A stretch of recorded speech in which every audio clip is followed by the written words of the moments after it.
The content of this podcast has not been evaluated by Health Canada or the FDA. It is educational in nature and should not be taken as medical advice. Always consult a qualified medical professional to see if a diet, lifestyle change, or supplement is right for you. Any supplements mentioned are not intended to diagnose, treat, cure, or prevent any disease. Please note that the opinions of the guests or hosts are their own and may not reflect those of Advanced Orthomolecular Research Incorporated.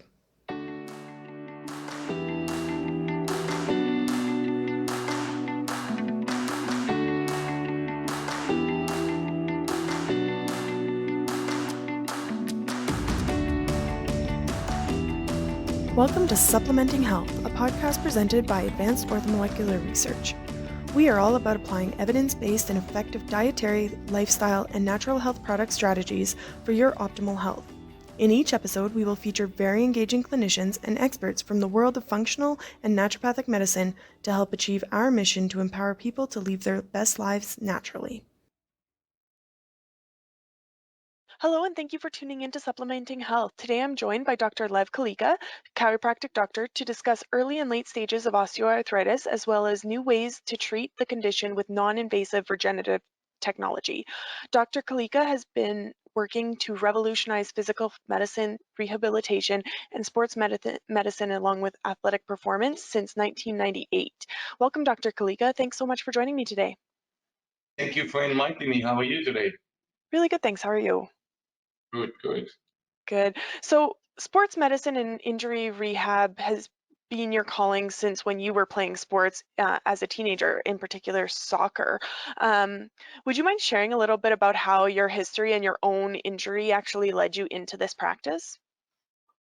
So I sustained two injuries during my early teenage years that I brought to United States as a teenager. As I come here, I was 19, and one injury I had was a chest pain, and I kept seeing the cardiologist, and no one was able to diagnose anything, and no one was able to help me.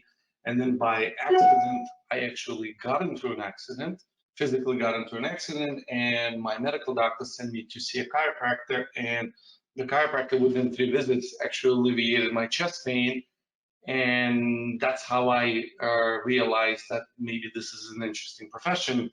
And even though back to Soviet Union, we didn't have any chiropractors, but we did have medical doctors who did manual therapy, and that's how my interest started. Even before then, I injured my ankle, so I played soccer in professional junior soccer team in my hometown in Ukraine, and I injured my ankle. And back, we're talking about 1987.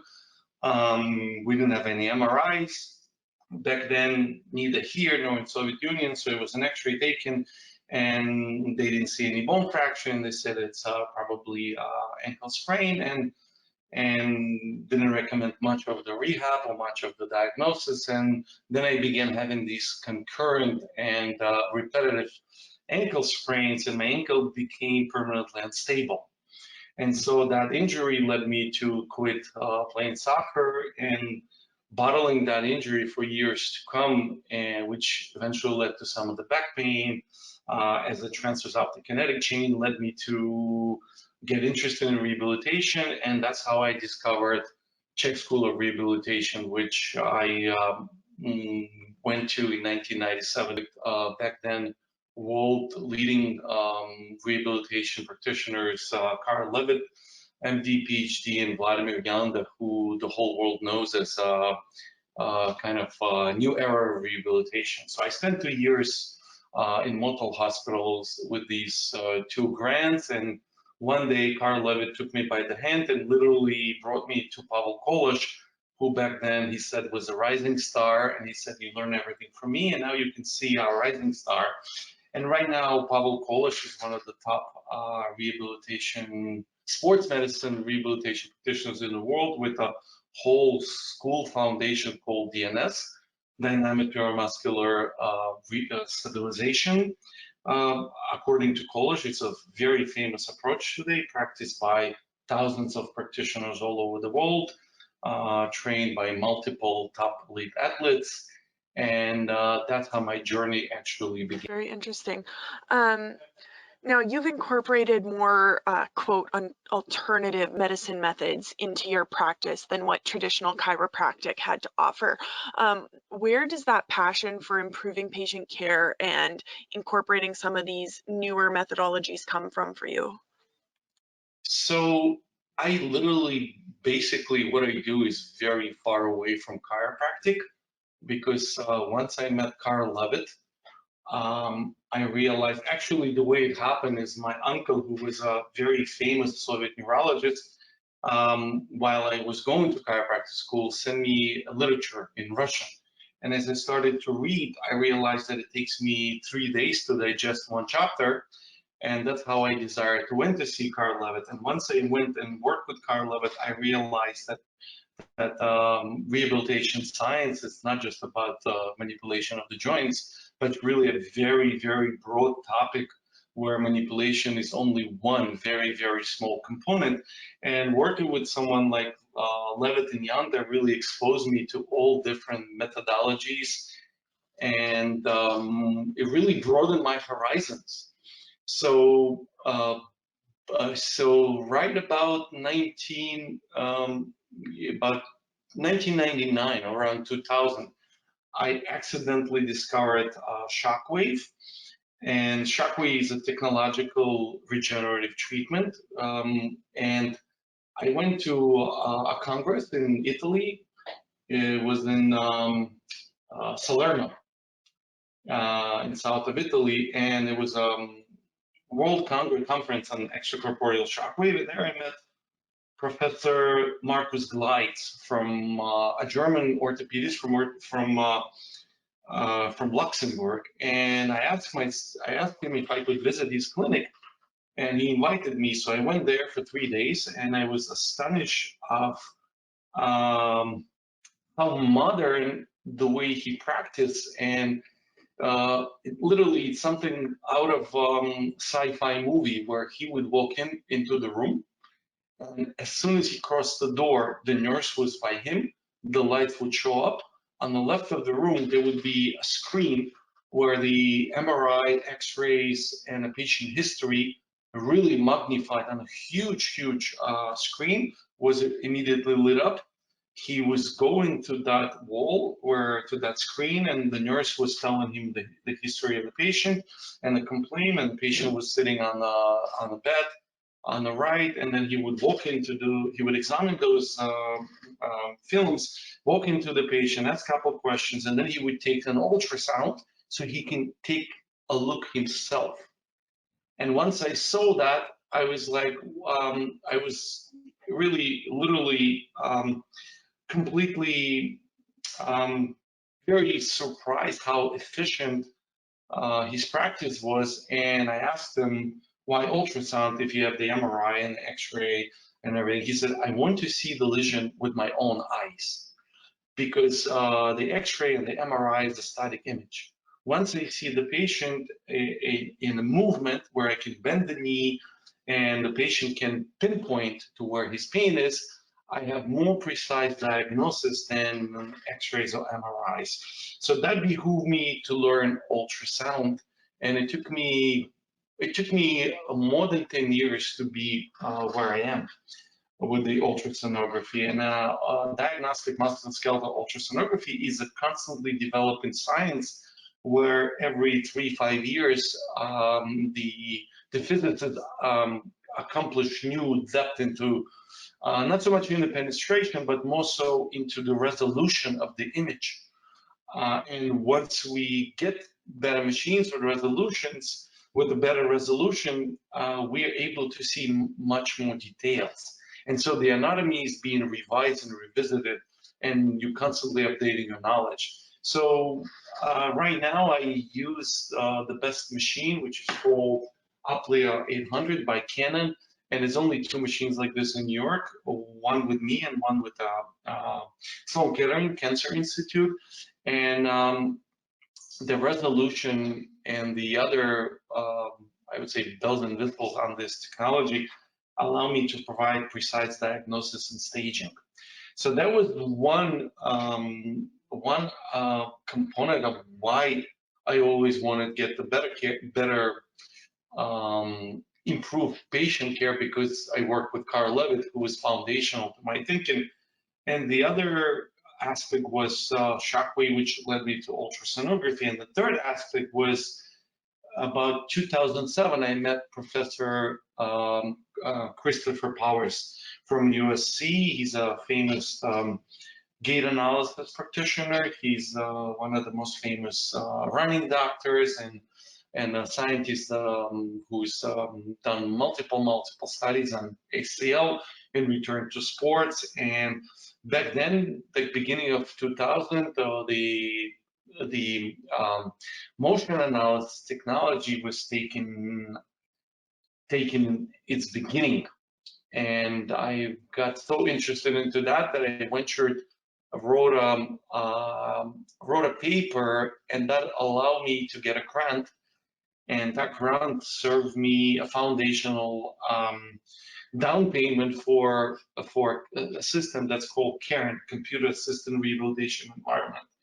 And CAREN is a collection of different hardware and software. It was invented in Israel and produced in Holland. So CAREN stands for Computer Assisted Rehabilitation Environment, and it's made of a 6-degree motion platform instrumented with 2 force plates. And the force plates are measuring instruments of your ground reaction forces. And that, on top of that system, you have 12 motion analysis camera, infrared cameras that register your movement and give you a breakdown of joint angles. And all that is in front of a 6-meter, 180-degree virtual reality screen. So on top of all these hardware, there's software that combines all these and reads a human movement and gives you a good analysis on the fly. So practicing with that system led me to delve into biomechanics and let me develop my skills in analyzing motion from movement analysis perspective, where of course human movement is much more complex and detailed that the gain analysis can show. But knowing human movement from all these perspectives and studying with all these scientists moved me to believe that I need some way of objectifying uh, patient diagnosis and patient movement so I can test and retest. And the way I practice today combines motion analysis, very intricate clinical examination, multiple regenerative technologies such as extracorporeal shockwave therapy, have focused and radial machines, and a new addition to the practice is it's called EMTT, electromagnetic transduction therapy. It's a new technology which has a regenerative effect to the cells, which is the best anti-inflammatory remedy today. It's better than any steroid injection, and we're seeing tremendous results. On top of that, I also studied with Professor Rostislav Bubnov from Ukraine, who's one of the pioneers of ultrasound-guided dry needling. Doing that also allows me to very quickly assess if the pain coming from myofascial perspective, and the technique is so precise that if it doesn't work in 1 or 2 sessions, then you know that the myofascial pain is secondary to some other problem. So I try to be very comprehensive in my exam, because as Professor Levitt once said, rehabilitation time consuming and time should not be lost. So what I see in my practice is very frequent that patient is lost to rehabilitation because rehabilitation is done either for the wrong diagnosis, or the physical therapists oftentimes are trading compensations, because most difficult time in rehabilitation and physical therapy is to arrive at the diagnosis, as the key link of what starts everything, and discerning whether the problem is functional or structural, and on a more complex level, what is the interaction between the structural problem and the functional problem. And in a nutshell, if you're satisfied with that answer, pretty much that kind of summarizes all my practice and years of studying and research and clinical practice. Awesome. Do you notice a difference between like European acceptance of cutting edge technology and North American, or are there differences as far as I guess how those are used in practice between the two countries? There is certainly differences, and the difference are multifold. So one aspect of difference is the Europeans don't have FDA. They have their version of FDA, but it's much more, I would say, amenable, or it's allowing technologies to progress faster than FDA because we are a medical society and a healthcare driven by pharmacy and by drugs and surgery, where European healthcare is mostly social, and so the surgeons don't make as much money. They're different. It's just a different system, and an average European surgeon is the one who doesn't only operate but also does pain management, understands manual therapy, can take an ultrasound machine. So it's much more comprehensive medical approach.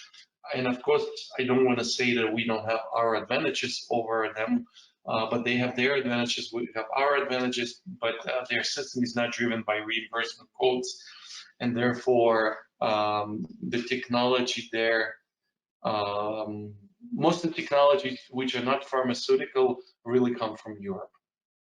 And we develop mostly surgical and pharmaceutical technologies as it states today. Okay, so for osteoarthritis, it's a condition that affects several people. And so I think a lot of people think of it from more of a pain management standpoint than a regenerative standpoint. So what are some of the things or the new technologies that you've come across that get you most excited when it comes to that regenerative piece for osteoarthritis?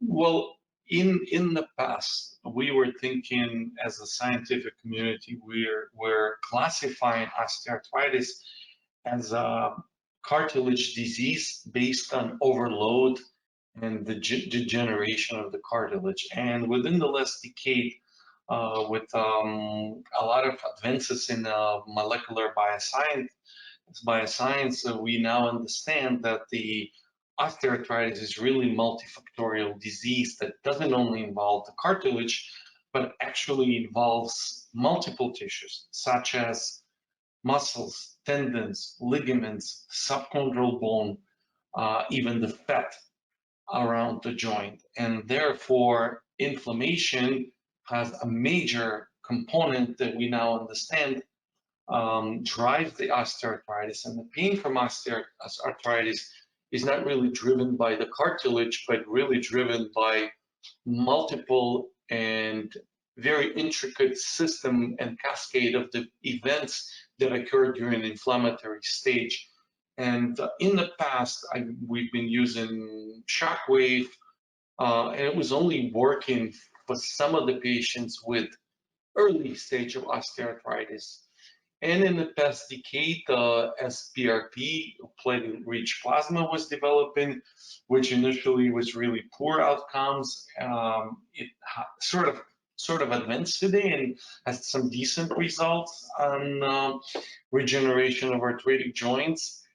The newest technology, like I just mentioned before, we see amazing results. It's called ENTT, electromagnetic transduction therapy, and it's so new that literally there are only like 10 machines in the whole US, and we see fantastic results with osteoarthritis.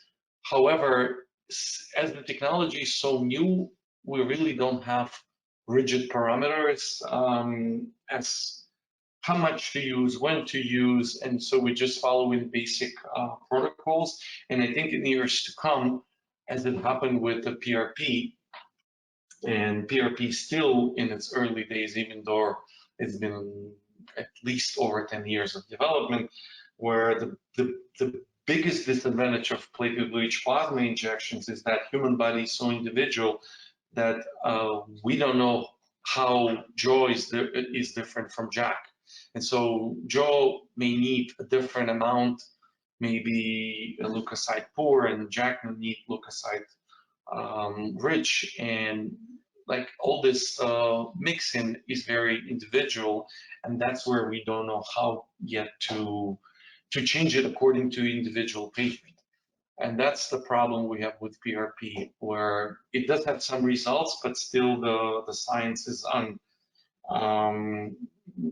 A lot of the studies say it has no effect, and other studies say it does. And so we are still in infancy with EMTT. Clinically, I see fantastic results, but still it takes years for research to catch up with clinicians. So I think the most advanced treatment is to catch the arthritis early, to change the lifestyle, to change movement, to use regenerative therapies in all its parameters, because it is such a vast array of different biomolecules that involve with osteoarthritis that really no one technology or one treatment will physically help everyone.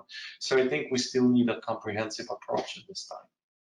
So what are some of the dietary changes or supplements that you recommend for patients when they're making those switches after to try and prevent additional degradation of the joints? So of course we know that people who are overweight are more prone to osteoarthritis. So we strongly recommend to keep the weight down, and this is one parameter that and one thing that I work with my patients is try to minimize the weight or optimize the weight, as I would say. And the second one is optimizing their diet. So we know that since we know that inflammation is the biggest problem with osteoarthritis, we know that gut microbiota is very important. So dietary changes that improve your gut microbiota and in anti-inflammatory diet with taking supplements, for example, like boswellia or curcumin, are really the things that I recommend. In more complex cases, I send the patients because I'm not a dietitian. I'm not a doctor who works with metabolic issues. And with more complex patients, if they don't get results with my simple recommendations, I send them to other practitioners who focus on this. So these are the changes I recommend from a dietary perspective. And so the other changes, I think that oftentimes pain inhibits movement, and then movements creates muscle atrophy. And also when we don't move, we don't load our joints, and this creates a vicious circle. So physical therapy and optimizing movement and loading the osteoarthritic joint is what I recommend. And it often is very individual battle to find the right way to load, and load within parameters that don't cause patient pain, and find optimal joint modification or kinetic chain modification or deloading machines. Like for example, we have a machine from Italy, which you can program. It sort of has artificial intelligence, and if you know that the joint problem, like let's say within the knees, happen at 140 degrees, we can deload that as they go in through the motion arc. So using different technologies, using movement optimization through kinetic chain, and using some proper either pain medication, maybe sending to pain management at some stages, or using EMTT to find a balance between movement and pain. So we can decrease pain, because pain is often the biggest obstacle in a rehabilitation process. If something hurts, patient doesn't move, he doesn't like to do PT, and oftentimes physical therapists try to optimize the movement, but it just doesn't happen with patients with osteoarthritis. And that has been my experience, that it is a struggle to load the patient and continue physical therapy, because patients really get discouraged. So I think this EMTT is really an amazing alternative to, because it doesn't only regenerate and decreases inflammation, it's a great pain modulation technology because it really kind of deceives the human nervous system, and it shuts off the signaling pathways for pain.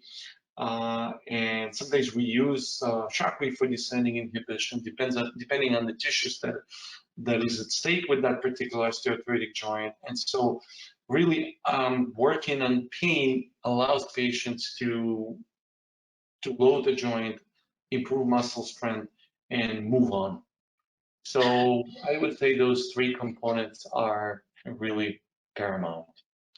And so I know you said you use ultrasound technology in your assessment portion, but do you also use it for like dry needling? Because I've heard ultrasound guided dry needling can be very effective for certain joint conditions.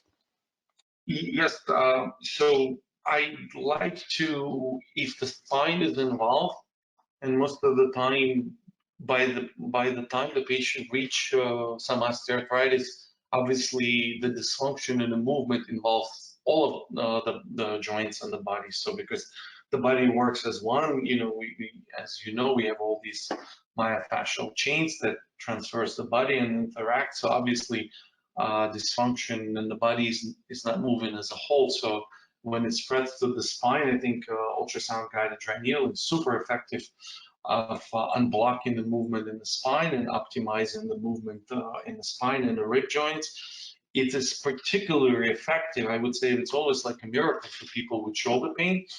I once had a patient with shoulder osteoarthritis who came back crying after a dry needle session because he said for 3 years I wasn't able to lift my arm to hail a cap, and with just dry needling session we were able to give him that movement back, even though he had large osteophytes and edema and synovitis in the joint. It's also great for the hips, not so much for the knee and ankle. I mean, I guess it's case by case, but I think dry needling, ultrasound guided dry needling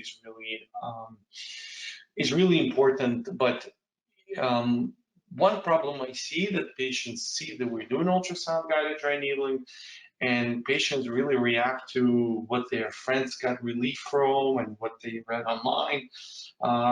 But in my mind, as a clinician, I always look at what is more important, because the joint, the nerve, and the pain really govern the muscles.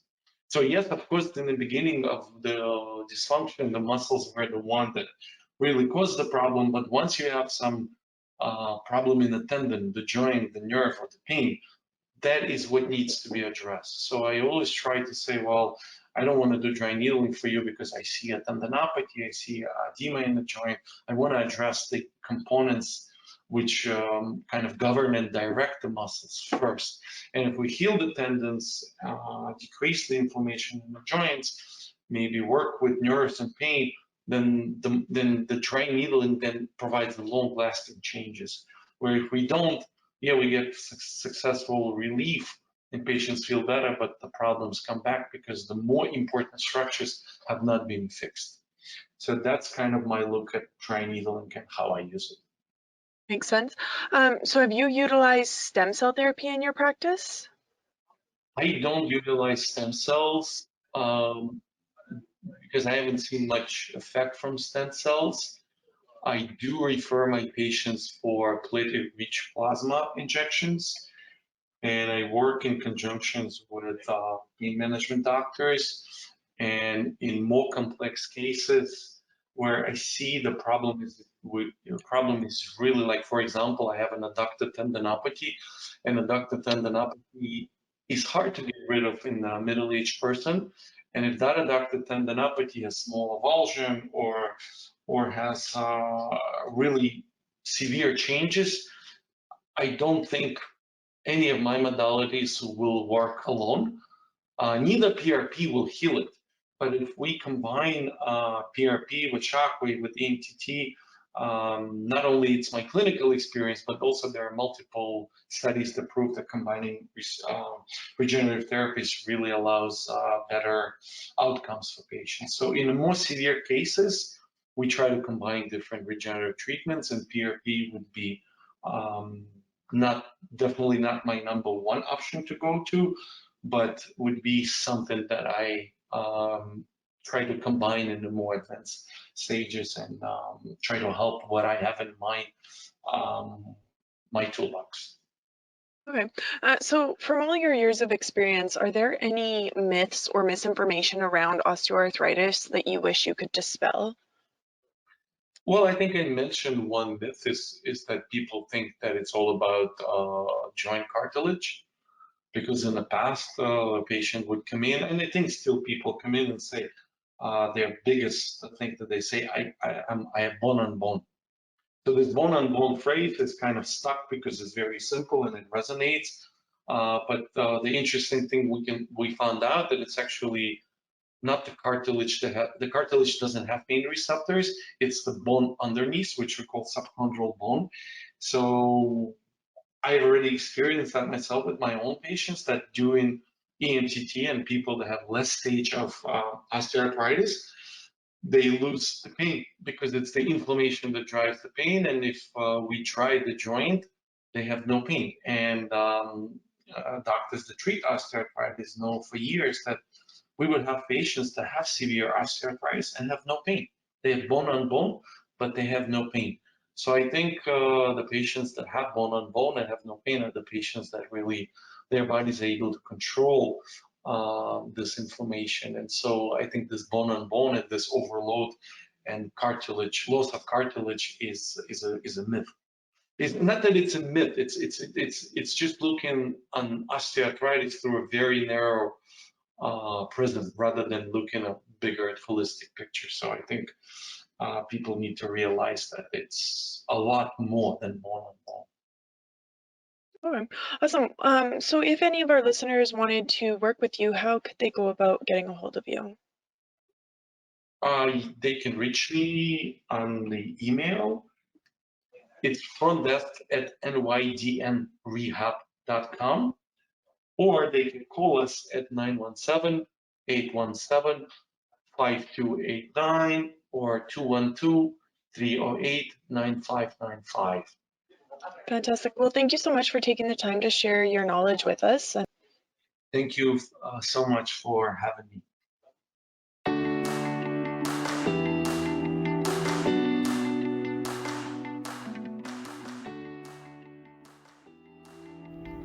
Thank you for listening to Supplementing Health. For more information about our guests, past shows, and future topics, please visit aor.ca/podcast or aor.us/podcast. Do you have a topic you want us to cover? We invite you to engage with us on social media to request a future topic or email us at marketing@aor.ca. We hope you tune in again next week